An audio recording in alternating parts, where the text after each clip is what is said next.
ਬੀਬੀ ਗੁਰਜੀਤ ਕੌਰ ਜੀ 200 ਰੁਪਏ, ਤਰਸੇਮ ਸਿੰਘ ਜੀ ਸ਼ਾਹਬਾਦ ਤੋਂ 200 ਰੁਪਏ ਦਾਨ ਸੇਵਾ ਸੋਡਾ ਦਾਸ ਨੂੰ ਬੇਨਤੀ ਕਰੇ। ਭਾਈ ਸਰਬਜੀਤ ਸਿੰਘ ਜੀ ਕਥਾਵਾਚਕ ਸਾਹਿਬ ਖਡੂਰ ਸਾਹਿਬ ਵਾਲੇ ਤੋਂ ਆਪ ਜੀ ਨਾਲ ਗੁਰਮਤਿ ਦੀਆਂ ਵਿਚਾਰਾਂ ਦੀ ਸਾਂਝ।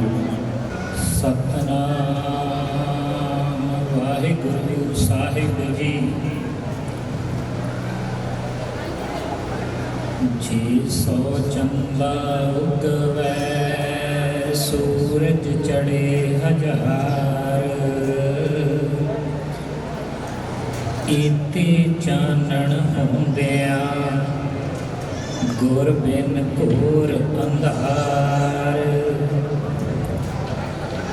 ਸਤਿਗੁਰੂ ਸ਼੍ਰੀ ਗੁਰੂ ਗ੍ਰੰਥ ਸਾਹਿਬ ਜੀ ਮਹਾਰਾਜ ਜੀ ਚਰਨ ਸ਼ਰਨ ਵਿੱਚ ਜੁੜ ਬੈਠੇ ਸਤ ਸੰਗੀ ਜਨੋ, ਆਪ ਜੀ ਮੇਰੀ ਪੀਰੀ ਦੇ ਮਾਲਕ ਸੱਚਾ ਪਾਤਸ਼ਾਹ ਸ਼੍ਰੀ ਗੁਰੂ ਹਰਗੋਬਿੰਦ ਸਾਹਿਬ ਜੀ ਦਾਤਾ ਬੰਦੀ ਛੋੜ ਜੀ ਦੇ ਪਾਵਨ ਪ੍ਰਕਾਸ਼ ਪੁਰਬ ਦੇ ਸੰਬੰਧ ਦੇ ਵਿੱਚ ਗੁਰਦੁਆਰਾ ਗੁਰੂਸਰ ਸਾਹਿਬ ਜੀ ਵਿਖੇ ਨਤਮਸਤਕ ਹੋ ਰਹੇ ਹੋ। ਸਤਿਗੁਰੂ ਗੁਰੂ ਨਾਨਕ ਸਾਹਿਬ ਜੀ ਦੇ ਦਰ ਘਰ ਦੇ ਵਿੱਚ ਬੈਠ ਕਰਕੇ ਜਦੋਂ ਅਸੀਂ ਕਰਤੇ ਦੀ ਕੀਰਤੀ ਭਗਤੀ ਭਾਵ ਵਿੱਚ ਭਿੱਜ ਕੇ ਕਰਦੇ, ਜਿੱਥੇ ਅਸੀਂ ਮੇਰੀ ਪੀਰੀ ਦੇ ਮਾਲਕ ਸਤਿਗੁਰੂ ਸ਼੍ਰੀ ਗੁਰੂ ਹਰਗੋਬਿੰਦ ਸਾਹਿਬ ਜੀ ਦੇ ਪਾਵਨ ਪ੍ਰਕਾਸ਼ ਪੁਰਬ ਦੇ ਸੰਬੰਧ ਦੇ ਵਿੱਚ ਜੁੜ ਬੈਠੇ ਆ ਨਾ, ਉੱਥੇ ਅੱਜ ਸਤਿਗੁਰੂ ਸ਼੍ਰੀ ਗੁਰੂ ਹਰਗੋਬਿੰਦ ਸਾਹਿਬ ਜੀ ਵੱਲੋਂ ਸ਼੍ਰੀ ਅਕਾਲ ਤਖਤ ਸਾਹਿਬ ਜੀ ਦਾ ਸਿਰਜਣਾ ਦਿਵਸ ਵੀ ਗੁਰੂ ਪੰਥ ਭਗਤੀ ਭਾਵ ਦੇ ਵਿੱਚ ਭਿੱਜ ਕੇ ਮਨਾ ਰਿਹਾ ਹੈ। ਜਦੋਂ ਅਸੀਂ ਸਿੱਖ ਸਰੋਤਾਂ ਦੇ ਵਿੱਚ ਗੁਰਬਿਲਾਸ ਪਾਤਸ਼ਾਹੀ ਛੇਵੀਂ ਦੇ ਅੰਦਰ ਜਿਹੜਾ ਸਾਡੇ ਸਿੱਖ ਇਤਿਹਾਸ ਦੇ ਮੁੱਢਲੇ ਸਰੋਤਾਂ ਦੇ ਵਿੱਚ ਸ਼੍ਰੀ ਗੁਰੂ ਹਰਗੋਬਿੰਦ ਸਾਹਿਬ ਜੀ ਦੀ ਜੀਵਨੀ ਨੂੰ ਭਗਤੀ ਭਾਵ ਵਿੱਚ ਭਿੱਜ ਕੇ ਅੰਕਿਤ ਕਰਦਾ ਹੈ, ਤੇ ਉਸ ਦੇ ਵਿੱਚੋਂ ਸ਼੍ਰੀ ਅਕਾਲ ਤਖਤ ਸਾਹਿਬ ਜੀ ਦੀ ਸਿਰਜਣਾ ਦੇ ਮੁੱਢਲੇ ਸਰੋਤ ਮਿਲਦੇ ਨੇ। ਇਸ ਨੂੰ ਪਿੱਛੋਂ ਮਹਾਕਵੀ ਭਾਈ ਸੰਤੋਖ ਸਿੰਘ ਜੀ ਨੇ ਸ਼੍ਰੀ ਗੁਰਪ੍ਰਤਾਪ ਸੂਰਜ ਗ੍ਰੰਥ ਦੇ ਅੰਦਰ ਬੜਾ ਖੂਬਸੂਰਤ ਚਿੱਤਰਿਆ ਹੈ। ਮੇਰੇ ਤੋਂ ਪਹਿਲਾਂ ਸਤਿਕਾਰਯੋਗ ਗਿਆਨੀ ਜੀ ਆਪ ਜੀਆਂ ਦੇ ਨਾਲ ਸਤਿਗੁਰੂ ਗੁਰੂ ਹਰਗੋਬਿੰਦ ਸਾਹਿਬ ਜੀ ਮਹਾਰਾਜ ਜੀਆਂ ਦੇ ਜੀਵਨ ਦੇ ਝਰੋਖੇ ਦੇ ਵਿੱਚੋਂ ਸਾਂਝ ਪਾ ਰਹੇ ਸਨ, ਤੇ ਆਪ ਜੀਆਂ ਦੇ ਨਾਲ ਸਤਿਗੁਰੂ ਸਾਹਿਬ ਜੀ ਦੇ ਜੀਵਨ ਦੀਆਂ ਘਟਨਾਵਾਂ ਜਿੱਥੇ ਆਪ ਜੀਆਂ ਦੇ ਨਾਲ ਸਾਂਝੀਆਂ ਕਰ ਰਹੇ ਸਨ ਨਾ, ਉੱਥੇ ਉਹ ਚੱਕ ਗੁਰੂ ਕਾ ਜਿਸ ਦਾ ਅਜੋਕਾ ਨਾਮ ਅੰਮ੍ਰਿਤਸਰ ਹੈ। ਅੰਮ੍ਰਿਤਸਰ ਨਾਮ ਅੰਮ੍ਰਿਤਸਰ ਸਰੋਵਰ ਤੋਂ ਸਿੱਖ ਮਿਸਲਾਂ ਦੇ ਸਮੇਂ ਪੈਂਦਾ ਹੈ, ਪਰ ਜਿਸ ਸਮੇਂ ਇਹ ਜੰਗ ਹੁੰਦੀ ਹੈ ਉਸ ਸਮੇਂ ਸਾਡੇ ਸਿੱਖ ਸਰੋਤਾਂ ਦੇ ਵਿੱਚੋਂ ਨਾਮ ਮਿਲਦਾ ਹੈ ਗੁਰੂ ਕਾ ਚੱਕ। ਤੇ ਗੁਰੂ ਕੇ ਚੱਕ ਦੀ ਧਰਤੀ ਦੇ ਉੱਪਰ ਪਹਿਲੀ ਜੰਗ ਮੇਰੇ ਦਾਦਾ ਗੁਰੂ ਹਰਗੋਬਿੰਦ ਸਾਹਿਬ ਜੀ ਲੜਦੇ ਨੇ। ਤੇ ਜੇ ਅਸੀਂ ਦੁਨੀਆ ਦੇ ਇਤਿਹਾਸ ਦੇ ਉੱਪਰ ਝਾਤ ਮਾਰਦੇ ਹਾਂ ਨਾ, ਤੇ ਜਿੰਨੀਆਂ ਵੀ ਜੰਗਾਂ ਹੁੰਦੀਆਂ ਨੇ ਜਰ ਜੋਰੂ ਅਤੇ ਜ਼ਮੀਨ ਦੀ ਖਾਤਰ ਹੈ, ਪਰ ਸਤਿਗੁਰੂ ਗੁਰੂ ਹਰਗੋਬਿੰਦ ਸਾਹਿਬ ਜੀ ਨੇ ਇਹ ਮਜਲੂਮਾਂ ਅਤੇ ਲੋੜਵੰਦ ਲਾਚਾਰਾਂ ਦੇ ਉੱਪਰ ਜਿਹੜੇ ਉਸ ਮੌਕੇ ਤੇ ਸਖਤੀ ਹੋ ਰਹੀ ਸੀ ਨਾ, ਉਸ ਨੂੰ ਗਲੋਂ ਲਾਉਣ ਦੇ ਲਈ ਸਤਿਗੁਰੂ ਸਾਹਿਬ ਜੀ ਨੇ ਇਹ ਜੰਗ ਲੜੀ। ਅਸੀਂ ਸਤਿਗੁਰੂ ਸਾਹਿਬ ਜੀ ਦੇ ਜੀਵਨ ਦੀਆਂ 4 ਘਟਨਾਵਾਂ ਨੂੰ ਜਦੋਂ ਦੇਖਦੇ ਹਾਂ, ਤੇ ਦੂਸਰੀ ਜੰਗ ਸਿੱਖ ਇਤਿਹਾਸ ਦੇ ਵਿੱਚ ਗੋਬਿੰਦਪੁਰ ਦੀ ਹੈ, ਜਿਸ ਦਾ ਅਜੋਕਾ ਨਾਮ ਸ਼੍ਰੀ ਹਰਗੋਬਿੰਦਪੁਰ ਹੈ। ਇਸ ਗੋਬਿੰਦਪੁਰ ਨਗਰ ਨੂੰ ਸ਼੍ਰੀ ਗੁਰੂ ਅਰਜਨ ਦੇਵ ਜੀ ਨੇ ਵਸਾਇਆ ਸੀ। ਸਤਿਗੁਰੂ ਗੁਰੂ ਅਰਜਨ ਦੇਵ ਜੀ ਮਹਾਰਾਜ ਜੀ ਦੀ ਸ਼ਹਾਦਤ ਤੋਂ ਬਾਅਦ ਭਗਵਾਨ ਦਾਸ ਘੀਰੜ ਨੇ ਗੋਬਿੰਦਪੁਰ ਨਗਰ ਦੇ ਉੱਪਰ ਕਬਜ਼ਾ ਕਰ ਲਿਆ ਸੀ। ਤੇ ਭਗਵਾਨ ਦਾਸ ਘੀਰੜ ਦੇ ਜਦੋਂ ਅਸੀਂ ਪਰਿਵਾਰਕ ਪਿਛੋਕੜ ਨੂੰ ਦੇਖਦੇ ਹਾਂ ਤੇ ਇਹ ਚੰਦੂ ਦਾ ਜਿੱਥੇ ਕੁੜਮ ਸੀ, ਜਿੱਥੇ ਰਿਸ਼ਤੇਦਾਰੀ ਸੀ, ਉੱਥੇ ਇਸ ਕੜੀ ਦੇ ਵਿੱਚ ਇੱਕ ਹੋਰ ਇਤਿਹਾਸ ਦਾ ਪਾਤਰ ਵੀ ਨਾਲ ਜੁੜਦਾ ਹੈ। ਉਹ ਹੈ ਭਗਤ ਕਾਨ੍ਹਾ। ਉਸ ਦੇ ਪਰਿਵਾਰ ਦੇ ਨਾਲ ਇਹਦੀ ਕੁੜਮਾਚਾਰੀ ਸੀ ਚੰਦੂ ਦੀ। ਇਹ ਰਿਸ਼ਤੇਦਾਰੀ ਦੇ ਵਿੱਚ ਭਿੱਜ ਕੇ ਜਦੋਂ ਅਸੀਂ ਸਤਿਗੁਰੂ ਗੁਰੂ ਅਰਜਨ ਦੇਵ ਜੀ ਮਹਾਰਾਜ ਜੀ ਦੇ ਜੀਵਨ ਨੂੰ ਅਸੀਂ ਗੁਰੂ ਸਵਾਰਿਆਂ ਦੀ ਰਸਨਾ ਤੋਂ ਗੁਰੂ ਕੀ ਗੋਦ ਦੇ ਵਿੱਚ ਬੈਠ ਕੇ ਸੁਣਦੇ ਆ ਨਾ, ਤੇ ਅਸੀਂ ਬਾਰ-ਬਾਰ ਇਸ ਇਤਿਹਾਸ ਨੂੰ ਯਾਦ ਕਰਦੇ ਹਾਂ। ਤੇ ਇਤਿਹਾਸ ਕੌਮਾਂ ਦੀ ਜਿੰਦ ਜਾਨ ਹੋਇਆ ਕਰਦਾ ਹੈ। ਸਤਿਗੁਰੂ ਗੁਰੂ ਅਰਜਨ ਦੇਵ ਜੀ ਮਹਾਰਾਜ ਜੀ ਦੀ ਸ਼ਹੀਦੀ ਤੋਂ ਪਿੱਛੋਂ ਇਸ ਸਥਾਨ ਦੇ ਉੱਪਰ ਭਗਵਾਨ ਦਾਸ ਘੇਰੜ ਨੇ ਕਬਜ਼ਾ ਕਰ ਲਿਆ ਸੀ। ਤੇ ਸਤਿਗੁਰੂ ਗੁਰੂ ਹਰਗੋਬਿੰਦ ਸਾਹਿਬ ਜੀ ਨੇ ਉਸ ਨਗਰ ਦੇ ਵਿੱਚ ਆਪਣੇ ਮੁਬਾਰਕ ਚਰਨ ਪਾਏ ਨੇ। ਤੇ ਜਦੋਂ ਅਸੀਂ ਇਤਿਹਾਸ ਨੂੰ ਦੇਖਦੇ ਆ ਨਾ, ਜਿੱਥੇ ਹਿੰਦੁਸਤਾਨ ਦੀ ਧਰਤੀ ਦੇ ਉੱਪਰ ਹਿੰਦੂ ਧਰਮ ਦੇ ਅਨੁਯਾਈ ਸਤਿਗੁਰੂ ਗੁਰੂ ਹਰਗੋਬਿੰਦ ਸਾਹਿਬ ਜੀ ਦੇ ਸਮੇਂ ਸਿੱਖੀ ਦੇ ਵਿੱਚ ਬਹੁ ਗਿਣਤੀ ਦੇ ਵਿੱਚ ਪਰਿਵਰਤਨ ਕਰ ਚੁੱਕੇ ਸਨ, ਉਥੇ ਇਸਲਾਮ ਨੂੰ ਮੰਨਣ ਵਾਲੇ ਇੱਕ ਫਕੀਰ ਦੀ ਯਾਦ ਵੀ ਮਿਲਦੀ ਹੈ, ਜਿਸ ਦਾ ਨਾਮ ਸਿੱਖ ਇਤਿਹਾਸ ਦੇ ਵਿੱਚ ਜਾਨੀ ਕਰਕੇ ਆਇਆ ਹੈ। ਅਸੀਂ ਪੜ੍ਹਦੇ ਵੀ ਹਾਂ, ਜਾਨੀ ਕੋ ਜਾਨੀ ਮਿਲਾ ਦੇ, ਪਰ ਉਸ ਮੁਸਲਮਾਨ ਫਕੀਰ ਨੇ ਗੁਰੂ ਨਾਨਕ ਦੇ ਸਿੱਖ ਦੇ ਜੀਵਨ ਨੂੰ ਦੇਖਿਆ ਹੈ। ਜਿਹੜਾ ਸਿੱਖ ਦਾ ਜੀਵਨ ਹੈ ਨਾ, ਆਪ ਜੀ ਸਤਿਗੁਰੂ ਗੁਰੂ ਹਰਗੋਬਿੰਦ ਸਾਹਿਬ ਜੀ ਦੇ ਅਸਥਾਨ ਤੇ ਨਤਮਸਤਕ ਹੋ ਰਹੇ ਹੋ, ਪਰ ਅਸੀਂ ਕਿਤੇ ਨਾ ਕਿਤੇ ਸ਼ਖਸੀ ਪ੍ਰਭਾਵ ਵੀ ਕਬੂਲ ਕਰਦੇ ਹਾਂ। ਜਿਸ ਤਰ੍ਹਾਂ ਗੁਰੂ ਕੀ ਤਾਬਿਆ ਸਤਿਕਾਰਤ ਸ਼ਖਸੀਅਤ ਬਾਬਾ ਲੀਡਰ ਸਿੰਘ ਜੀ ਬੈਠੇ ਹੈ, ਉਹ ਗੁਰੂ ਕੀ ਸੰਗਤ ਦੇ ਵਿੱਚ ਬੈਠੇ ਹੈ। ਅਸੀਂ ਬੈਠ ਕੇ ਜਦੋਂ ਕਿਸੇ ਨਾਮ ਜਪਣ ਵਾਲੇ ਕੋਲ, ਕਿਸੇ ਸੇਵਾ ਕਰਨ ਵਾਲੇ ਕੋਲ, ਕਿਸੇ ਸਿਮਰਨ ਕਰਨ ਵਾਲੇ ਦੇ ਕੋਲ ਬੈਠਾਂਗੇ ਨਾ, ਤੇ ਉਸ ਦੇ ਕੋਲ ਬੈਠਿਆਂ ਨਿਕ ਆਏਗਾ। ਇਸੇ ਹੀ ਤਰ੍ਹਾਂ ਗੁਰੂ ਨਾਨਕ ਜੀ ਦੇ ਘਰ ਨੂੰ ਮੰਨਣ ਵਾਲੇ ਸਿੱਖ ਦੇ ਜੀਵਨ ਨੂੰ, ਉਸ ਦੇ ਆਚਾਰ ਨੂੰ, ਉਸ ਦੇ ਵਿਹਾਰ ਨੂੰ ਅਤੇ ਕਿਰਦਾਰ ਨੂੰ ਤੱਕਿਆ ਹੈ। ਕਿਰਦਾਰ ਨੂੰ ਤੱਕ ਕੇ ਇਸਲਾਮ ਨੂੰ ਮੰਨਣ ਵਾਲਾ ਗੁਰੂ ਨਾਨਕ ਜੀ ਦੇ ਘਰ ਦੇ ਵਿੱਚ ਆਉਂਦਾ ਹੈ। ਪਰ ਜਦੋਂ ਅਸੀਂ ਉਸ ਸਿੱਖ ਦੀ ਗਾਥਾ ਦੇਖਦੇ ਆ ਨਾ, ਮਨ ਦੇ ਵਿੱਚ ਚਾਹ ਹੈ, ਜਿਸ ਤਰ੍ਹਾਂ ਆਪ ਜੀ ਗੁਰੂ ਦਰਬਾਰ ਦੇ ਵਿੱਚ ਆਣ ਕੇ ਸਤਿਗੁਰੂ ਸ਼੍ਰੀ ਗੁਰੂ ਨਾਨਕ ਦੇਵ ਜੀ ਮਹਾਰਾਜ ਜੀ ਦੀ ਜਾਗਤ ਜੋਤ ਸ਼੍ਰੀ ਗੁਰੂ ਗ੍ਰੰਥ ਸਾਹਿਬ ਜੀ ਨੂੰ ਨਤਮਸਤਕ ਹੋ ਰਹੇ ਹੋ ਨਾ, ਇਸੇ ਹੀ ਤਰ੍ਹਾਂ ਗੋਬਿੰਦਪੁਰ ਦੀ ਧਰਤੀ ਦੇ ਉੱਪਰ ਮੀਰੀ ਪੀਰੀ ਦਾ ਮਾਲਕ ਸੱਚਾ ਪਾਤਸ਼ਾਹ ਸ਼੍ਰੀ ਗੁਰੂ ਹਰਗੋਬਿੰਦ ਸਾਹਿਬ ਜੀ ਤਖਤ ਤੇ ਸੁਭਾਏਮਾਨ ਹੋ ਕੇ ਬੈਠੇ ਨੇ। ਤੇ ਜਦੋਂ ਇਸ ਪੀਰ ਦੀ ਪਰਖ ਕੀਤੀ ਹੈ, ਸੱਚੇ ਪਾਤਸ਼ਾਹ ਜੀ ਨੇ ਕਿਹਾ ਹੈ, ਤੇ ਇਹ ਬਚਨ ਸੁਣ ਕੇ ਭੱਜ ਕੇ ਜਾ ਕੇ ਦਰਿਆ ਦੇ ਵਿੱਚ ਛਾਲ ਮਾਰ ਦਿੱਤੀ ਹੈ।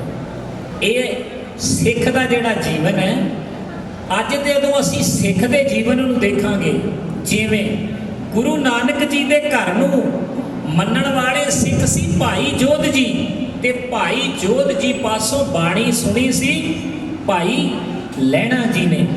ਉਸੇ ਹੀ ਤਰ੍ਹਾਂ ਗੁਰੂ ਅੰਗਦ ਦੇਵ ਜੀ ਦੀ ਸੁਪੁੱਤਰੀ ਬੀਬੀ ਅਮਰੋ ਜੀ ਦੀ ਰਸਨਾ ਤੋਂ ਬਾਣੀ ਸੁਣੀ ਸੀ ਬਾਬਾ ਅਮਰਦਾਸ ਜੀ ਨੇ।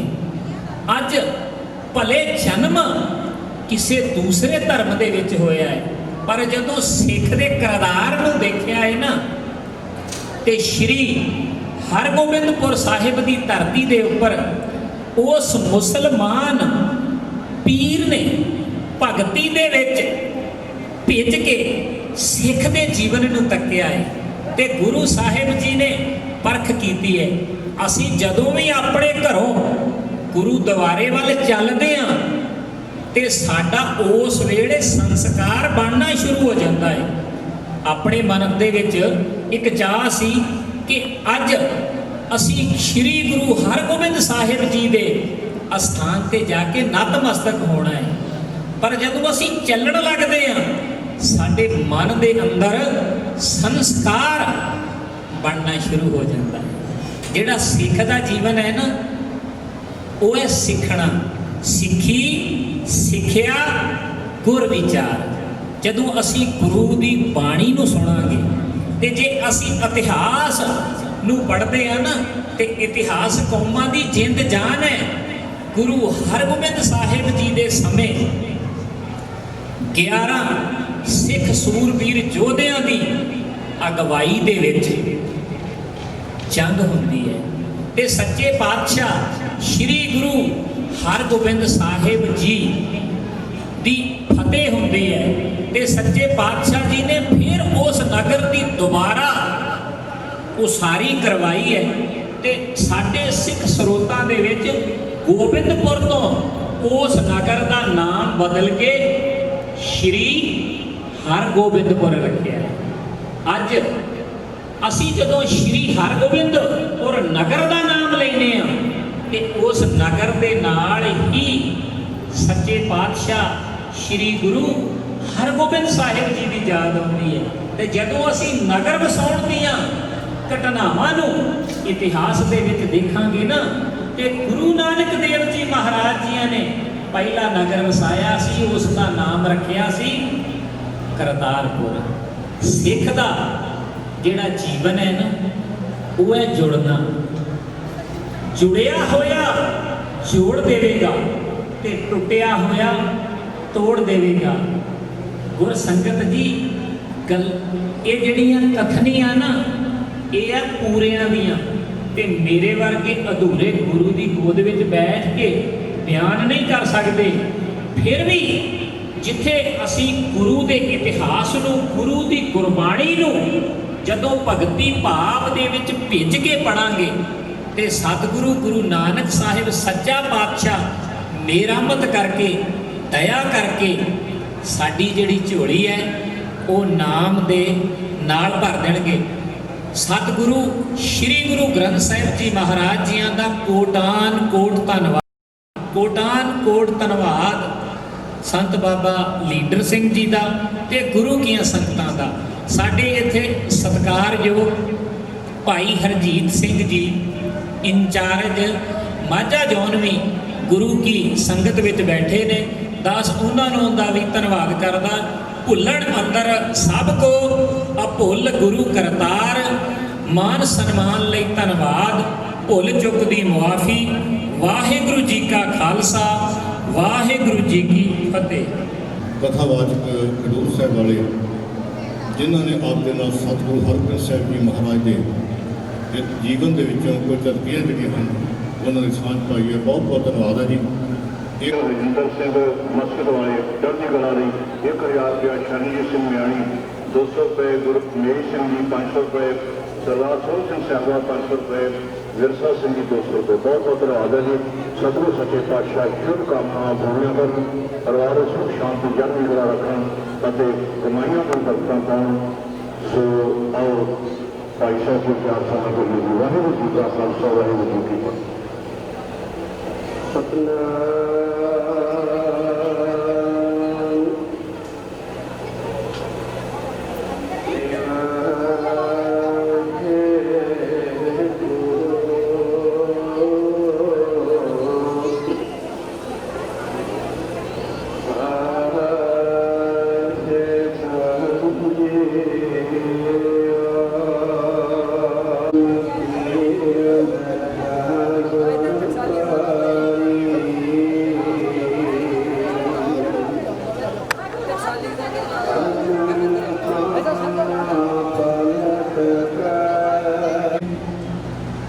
ਛੇਵੇਂ ਪਾਤਸ਼ਾਹ ਧੰਨ ਗੁਰੂ ਹਰਗੋਬਿੰਦ ਸਾਹਿਬ ਜੀ ਦੇ ਪਾਵਨ ਪਵਿੱਤਰ ਅਸਥਾਨ ਗੁਰਦੁਆਰਾ ਗੁਰਸਰ ਸਾਹਿਬ ਵਿਖੇ ਬਹੁਤ ਹੀ ਸ਼ਰਧਾ ਭਾਵਨਾ ਦੇ ਨਾਲ ਸਤਿਗੁਰੂ ਜੀ ਦਾ ਪ੍ਰਕਾਸ਼ ਦਿਹਾੜਾ ਮਨਾ ਰਹੇ ਹੋ। ਆਓ ਜਿਤਨਾ ਕੋ ਹੁਕਮ ਹੋਇਆ ਹੈ, ਕਿਉਂਕਿ ਹੁਕਮ ਹੋਇਆ 10 ਮਿੰਟ ਦਾ, ਮੈਂ ਸੰਖੇਪ ਜੀ ਆਪ ਜੀ ਦੇ ਨਾਲ ਵਿਚਾਰ ਦੀ ਸਾਂਝ ਕਰਕੇ ਖੇਮਾ ਨਜਾਚਕ ਹੋਵਾਂਗਾ। ਗੁਰੂ ਕੀ ਸੰਗਤ ਵਿਚਾਰਾਂ ਦੀ ਆਰੰਭਤਾ ਤੋਂ ਪਹਿਲਾਂ ਆਪ ਜੀ ਬਖਸ਼ੋ ਅਸੀਸ, ਸਰ ਰਲ ਕੇ ਫਤਿਹ ਦੀ ਸਾਂਝ ਕਰੀਏ ਜੀ। ਆਖੀਏ ਜੀ ਵਾਹਿਗੁਰੂ ਜੀ ਕਾ ਖਾਲਸਾ ਵਾਹਿਗੁਰੂ ਜੀ ਕੀ ਫਤਿਹ। ਹਾਲ ਭਰਿਆ ਹੋਵੇ ਔਰ ਸਤਿਗੁਰੂ ਜੀ ਦਾ ਅਸੀਂ ਪ੍ਰਕਾਸ਼ ਦਿਹਾੜਾ ਮਨਾ ਰਹੇ ਹੋਈਏ ਤੇ ਫਤਿਹ ਦਾ ਜਵਾਬ ਗੱਜ ਕੇ ਫਤਿਹ ਜਨਾਵੇ, ਮਾੜੀ ਗੱਲ ਹੈ। ਇੱਕ ਵਾਰ ਫਿਰ ਬੁਲੰਦ ਆਵਾਜ਼ ਵਿੱਚ ਆਖੀਏ ਜੀ ਵਾਹਿਗੁਰੂ ਜੀ ਕਾ ਖਾਲਸਾ ਵਾਹਿਗੁਰੂ ਜੀ ਕੀ ਫਤਿਹ। ਗੁਰੂ ਕੀ ਸੰਗਤ ਸਤਿਗੁਰੂ ਗੁਰੂ ਅਰਜਨ ਦੇਵ ਮਹਾਰਾਜ ਜੀ ਪਾਤਸ਼ਾਹ ਜੀ ਨੇ ਜਦੋਂ ਹਵੇਲੀ ਦੇ ਅੰਦਰ ਦੀਵਾਰਾਂ ਉੱਚੀਆਂ ਕੀਤੀਆਂ ਗਈਆਂ, ਅੱਗ ਦੀਆਂ ਲਾਟਾਂ ਉੱਚੀਆਂ ਕੀਤੀਆਂ ਗਈਆਂ, ਸਤਿਗੁਰੂ ਗੁਰੂ ਅਰਜਨ ਦੇਵ ਮਹਾਰਾਜ ਜੀ ਪਾਤਸ਼ਾਹ ਜੀ ਨੇ ਇੱਕ ਗੱਲ ਉਸ ਟਾਈਮ ਚੰਦ ਨੂੰ ਆਖੀ ਸੀ, ਮੇਰੀ ਸਦਾ को दबाना तो मुमकिन है मगर बदलते वक्त की रफ्तार कौन रोकेगा, मेरे ख्यालों की प्रवास रोकने वालों गुरु हरगोबिंद की तलवार कौन रोकेगा।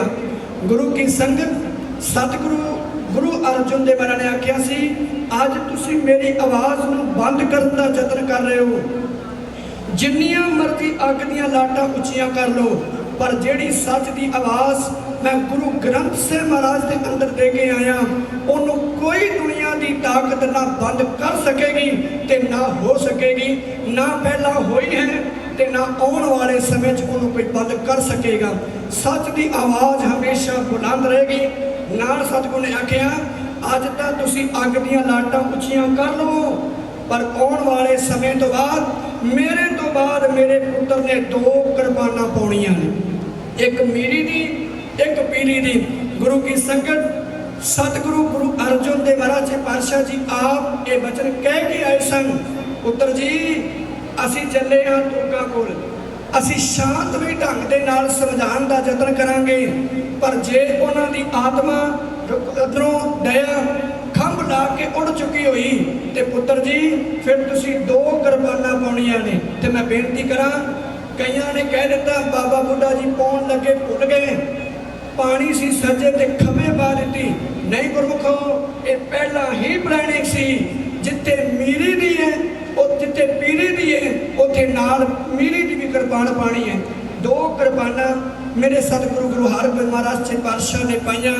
गुरु की संगत जिथे हरमंदर साहब पीरी की संभाल होती सी, उत्थे नाल सामने सतगुरु गुरु हरगोबिंद महाराज ने अकाल तखत की रचना की ते गुरु की संगत अज आवाज़ दी, सोहणियां जवानियां, सोहने शस्त्र, सोहने घोड़े, जिन्हें गुरु की खुशी लैनी है वो भेटा करने करो।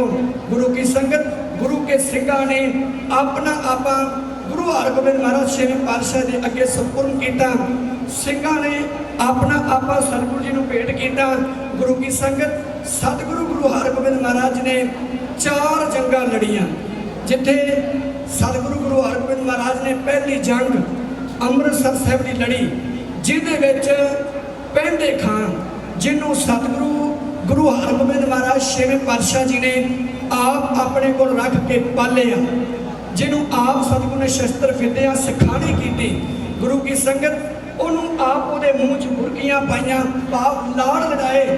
पहली जंग के अंदर पैंदे खान सतगुरु गुरु हरगोबिंद महाराज छेवें पातशाह जी नाल होके लड़दा है, इनू हंकार हो जाता है, जे मैं पहली जंग च ना हुंदा ते गुरु हरगोबिंद महाराज ने ये अमृतसर साहब की जंग जितनी नहीं सी।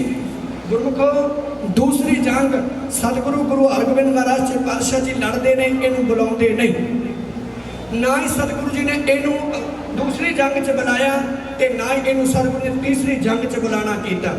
ये दोवें जंगां मेरे पातशाह ने इहदे बगैर लड़नियां कीतियां ते इहदा हंकार टुट गया, पर आखिरकार निम्रता विच आउण दी बजाए गुरमुखो ये चला गया मुगलिया हुकूमत के कोल, जलंधर के फौजदार के नाल गंढ तुप करके ਇਹਨੇ ਸਤਿਗੁਰੂ ਗੁਰੂ ਹਰਗੋਬਿੰਦ ਮਹਾਰਾਜ ਛੇਵੇਂ ਪਾਤਸ਼ਾਹ ਦੇ ਉੱਤੇ ਫੌਜ ਚੜਾ ਕੇ ਲੈ ਕੇ ਆਉਂਦੀ, ਜਿਹੜੀ ਚੌਥੀ ਜੰਗ ਮੇਰੇ ਪਾਤਸ਼ਾਹ ਜੀ ਕਰਤਾਰਪੁਰ ਸਾਹਿਬ ਦੀ ਲੜਦੇ ਨੇ। ਕਰਤਾਰਪੁਰ ਸਾਹਿਬ ਇਹ ਆ ਜਲੰਧਰ ਦੀਆਂ ਫੌਜਾਂ ਨੂੰ ਲੈ ਕੇ, ਨਾਲ ਮੁਗਲ ਹਕੂਮਤ ਦੀਆਂ ਫੌਜਾਂ ਨੂੰ ਲੈ ਕੇ ਸਤਿਗੁਰੂ ਗੁਰੂ ਹਰਗੋਬਿੰਦ ਮਹਾਰਾਜ ਛੇਵੇਂ ਪਾਤਸ਼ਾਹ ਦੇ ਉੱਤੇ ਹੱਲਾ ਬੋਲਦਾ ਤੇ ਸਤਿਗੁਰੂ ਗੁਰੂ ਹਰਗੋਬਿੰਦ ਮਹਾਰਾਜ ਛੇਵੇਂ ਪਾਤਸ਼ਾਹ ਕਹਿੰਦੇ ਨੇ, ਕਹਿੰਦੇ ਖਾਂ ਪੁੱਤਰ ਤੂੰ ਚਲੇ ਜਾ ਵਾਪਸ, ਤੇਰੇ ਨਾਲ ਸਾਡਾ ਰਿਸ਼ਤਾ ਕੁਝ ਹੋਰ ਹੈ। ਪੁੱਤਰ ਵੇਖ ਤੂੰ ਸਾਡੇ ਘਰ ਰਹੇ, ਤੈਨੂੰ ਅਸੀਂ ਆਪਣੇ ਹੱਥੀਂ ਪਾਲੇ, ਪੁੱਤਰ ਜਾ ਚਲੇ ਜਾ। ਹੁਣ ਗੁਰਮੁਖੋ ਇਹਦੇ ਹੰਕਾਰ ਨੇ ਆਵਾਜ਼ ਦਿੱਤੀ, ਕਹਿੰਦੇ ਖਾਂ ਗੁਰੂ ਹਰਗੋਬਿੰਦ ਮਹਾਰਾਜ ਡਰ ਗਏ, ਵੇਖ ਅੱਜ ਤੈਨੂੰ ਕਹਿ ਰਹੇ ਨੇ ਚਲੇ ਜਾ ਵਾਪਸ, ਅੱਜ ਮੈਂ ਐਡੀਆਂ ਵੱਡੀਆਂ ਫੌਜਾਂ ਲੈ ਕੇ ਆਇਆ ਇਹਨਾਂ ਨਾਲ ਲੜਨ ਵਾਸਤੇ, ਮੁਕਾਬਲਾ ਕਰਨ ਵਾਸਤੇ। ਕਹਿਣ ਲੱਗੇ ਅੱਜ ਇਹ ਕਹਿ ਰਹੇ ਨੇ ਚਲੇ ਜਾ।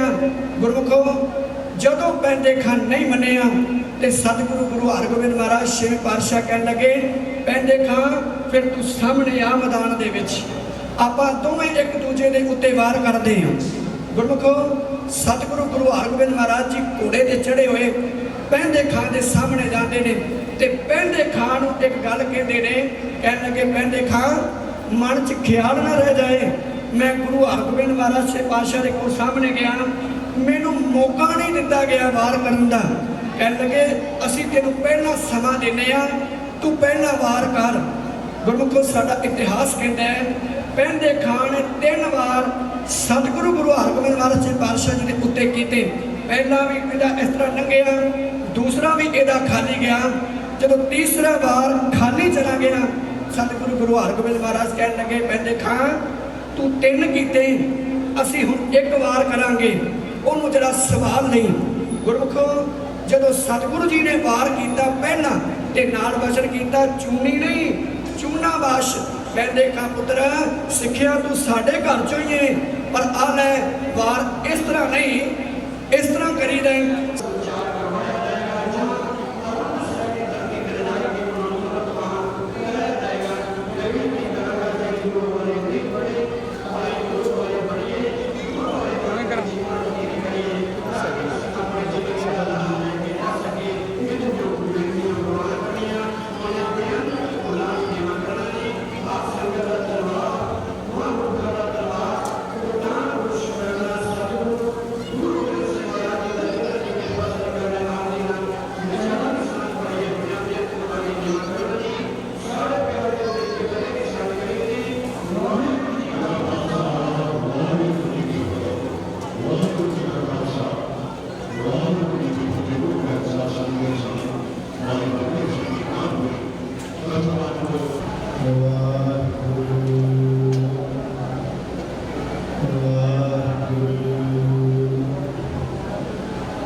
ਪ੍ਰੇਮ ਦੇ ਕਥਾ ਸਾਗਰ ਸਾਡੇ ਪਾਪਾਂ ਨੂੰ ਔਗਣਾਂ ਨੂੰ ਨਾ ਚਿਤਾਰਦੇ ਹੋਏ ਗੱਲ ਨਾਲ ਲਾਉਣ ਵਾਲੇ ਪਿਆਰੇ ਪ੍ਰੀਤਮ ਧੰਨ ਧੰਨ ਸਤਿਗੁਰੂ ਸ੍ਰੀ ਗੁਰੂ ਗ੍ਰੰਥ ਸਾਹਿਬ ਜੀ ਮਹਾਰਾਜ ਕਿਰਪਾਲੂ ਦਇਆਲੂ ਸਤਿਗੁਰੂ ਸਾਹਿਬ ਜੀ ਦੀ ਰਹਿਮਤ ਦਾ ਸਦਕਾ ਮੇਰੀ ਪੀਰੀ ਦੇ ਮਾਲਕ ਸ਼੍ਰੀ ਅਕਾਲ ਤਖਤ ਸਾਹਿਬ ਦੇ ਸਿਰਜਣਹਾਰ ਬੰਦੀ ਛੋੜ ਸਤਿਗੁਰੂ ਧੰਨ ਧੰਨ ਸ਼੍ਰੀ ਗੁਰੂ ਹਰਗੋਬਿੰਦ ਸਾਹਿਬ ਜੀ ਮਹਾਰਾਜ ਦਾਤਾਰ ਜੀ ਦੇ ਪ੍ਰਕਾਸ਼ ਪੁਰਬ ਦੀਆਂ ਖੁਸ਼ੀਆਂ ਨੂੰ ਮੁੱਖ ਰੱਖਦੇ ਹੋਏ ਗੁਰਦੁਆਰਾ ਗੁਰਸਰ ਸਾਹਿਬ ਜੀ ਦੇ ਪਾਵਨ ਦਰਬਾਰ ਅੰਦਰ ਸੁਭਾਈਮਾਨ ਸਤਿਕਾਰਯੋਗ ਗੁਰੂ ਰੂਪ ਖਾਲਸਾ ਸਾਧ ਸੰਗਤ ਜੀਓ, ਆਪ ਸਭਨਾਂ ਨੂੰ ਸਤਿਗੁਰੂ ਸਾਹਿਬ ਜੀ ਦੇ ਪ੍ਰਕਾਸ਼ ਪੁਰਬ ਦੀਆਂ ਕੋਟ ਵਧਾਈਆਂ ਹੋਵਣ। ਦਾਤਾਰ ਜੀ ਜੇ ਆਪ ਕਿਰਪਾ ਕਰੋ, ਆਪ ਰਹਿਮਤ ਕਰੋ। ਇਹ ਜੋ ਤਰਸ ਕਰਕੇ ਆਪ ਜੀ ਨੇ ਕੁਝ ਕੁ ਸਮਾਂ ਆਪ ਜੀ ਦੇ ਪ੍ਰੇਮ ਰੰਗਾਂ ਨੂੰ ਮਾਨਣ ਹੀਨ ਬਖਸ਼ਿਆ ਹੈ, ਆਪ ਆਪਣੀ ਕਲਾ ਵਰਤਾਓ ਦਾਤਾਰ ਜੀ। ਆਪ ਗੁਰਮੁਖ ਪਿਆਰੇ ਦੇਵੋ ਆਸ਼ੀਸ਼। ਆਖੋ ਜੀ ਵਾਹਿਗੁਰੂ ਜੀ ਕਾ ਖਾਲਸਾ ਵਾਹਿਗੁਰੂ ਜੀ ਕੀ ਫਤਿਹ। ਇੱਕ ਸਿੱਖ ਦੇ ਜੀਵਨ ਦਾ ਸਿਖਰ ਹੈ, ਜੀਵਨ ਦੀ ਸੰਪੂਰਨਤਾ ਹੀ ਹੈ ਸਤਿਗੁਰੂ ਦੇ ਦਰਸ਼ਨ। ਤੇ ਦਾਤਾਰ ਜੀ ਜੇ ਰਹਿਮਤ ਕਰਨ, ਤਰਸ ਕਰਨ, ਸਤਿਗੁਰੂ ਸਾਹਿਬ ਜੀ ਦੇ ਲੜ ਲੱਗਿਆ ਹੀ ਸੁਚੱਜੀ ਜੀਵਨ ਰਹ ਰੀਤੀ ਨੂੰ ਸਮਝਿਆ ਜਾ ਸਕਦਾ ਹੈ। ਤੇ ਇੱਕ ਜੀਵਨ ਦਾ ਆਪਣੀ ਪੂਰਨਤਾਈ ਨੂੰ ਪ੍ਰਾਪਤ ਕਰਨਾ,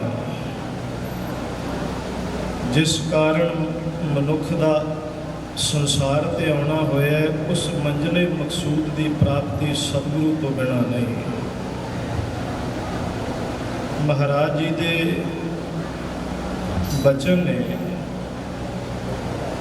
ਕਰਨੀ ਕਾਗਦ ਮਨ ਮਸਵਾਣੀ, ਬੁਰਾ ਭਲਾ ਦੋਇ ਲੇਖ ਪਏ। ਜਿਉ ਜਿਉ ਕਿਰਤ ਚਲਾਏ ਤਿਉ ਚਲੀਐ, ਤਉ ਗੁਣ ਨਾਹੀ ਅੰਤ ਹਰੇ। ਚਿਤ ਚੇਤਸ ਕੇ ਨਹੀਂ ਬਾਵਰਿਆ, ਹਰ ਬਿਸਰਤ ਤੇਰੇ ਗੁਣ ਗਲਿਆ। ਜਾਨੀ ਘੜੀ ਜਾਨ ਦਿਨ ਹੋਆ, ਜੇਤੀ ਘੜੀ ਫਾਹੀ ਤੇਤੀ। ਰਸ ਰਸ ਜੋਗ ਜੁਗੇ ਨਿਤ ਫਾਸੇ, ਛੂਟ ਸਮੂੜੇ ਕਵਣ ਗੁਣੀ। ਕਾਇਆ ਆਰਨ ਮਨ ਵਿੱਚ ਲੋਹਾ, ਪੰਚ ਅਗਨ ਤਿਤ ਲਾਗ ਰਹੀ। ਕੋਇਲੇ ਪਾਪ ਪੜੇ ਤਿਸ ਉਪਰ, ਮਨ ਜਲਿਆ ਸੰਨੀ ਚਿੰਤ ਪਈ। ਪਰ ਦਾਤਾਰ ਜੀ ਕਹਿਣ ਲੱਗੇ, ਜੇ ਕਿਤੇ ਉਸ ਅਵਸਥਾ ਦੇ ਵਿੱਚ ਜੀਵ ਦਾ ਮਨ ਹੋਵੇ ਕਿ ਇਸ ਸਰੀਰ ਰੂਪੀ ਭੱਠੀ ਦੇ ਵਿੱਚ ਇਹ ਜੋ ਮਨ ਹੈ ਲੋਹਾ ਹੋ ਕੇ ਸੜ ਰਿਹਾ ਹੈ, ਪੰਜ ਤੱਤਾਂ ਦੀ ਕਾਮ ਆਦਿਕਾਂ ਦੀ ਅੱਗ ਦੇ ਵਿੱਚ ਉੱਪਰੋਂ ਹੋਇਆ ਕਿ ਕੋਇਲੇ ਪਾਪ ਪੜੇ ਤਿਸ ਉੱਪਰ। ਪਾਪਾਂ ਰੂਪੀ ਕੋਲੇ ਵੀ ਉਸ ਅੱਗ ਨੂੰ ਪ੍ਰਚੰਡ ਕਰ ਰਹੇ ਨੇ। ਪਰ ਦਾਤਾਰ ਕਹਿਣ ਲੱਗੇ, ਉਸ ਸੜ ਚੁੱਕੇ ਲੋਹੇ ਦੇ ਵਰਗਾ ਤੇਰਾ ਮਨ ਵੀ ਹਰਾ ਭਰਾ ਹੋ ਸਕਦਾ ਹੈ। ਰਹਿਮਤ ਵਾਪਰ ਸਕਦੀ ਹੈ, ਉਹ ਘਟਨਾ ਘਟ ਸਕਦੀ ਹੈ ਜੇ ਕੀ ਹੋਵੇ ਭਇਆ ਮਨੂਰ ਕੰਚਨ ਫਿਰ ਹੋਵੇ। ਜੇ ਗੁਰ ਮਿਲੈ ਤਨੇਹਾ, ਏਕ ਨਾਮ ਅੰਮ੍ਰਿਤ ਉਹ ਦੇਵੈ, ਤਉ ਨਾਨਕ ਤ੍ਰਿਸ਼ਟ ਸਦੇ।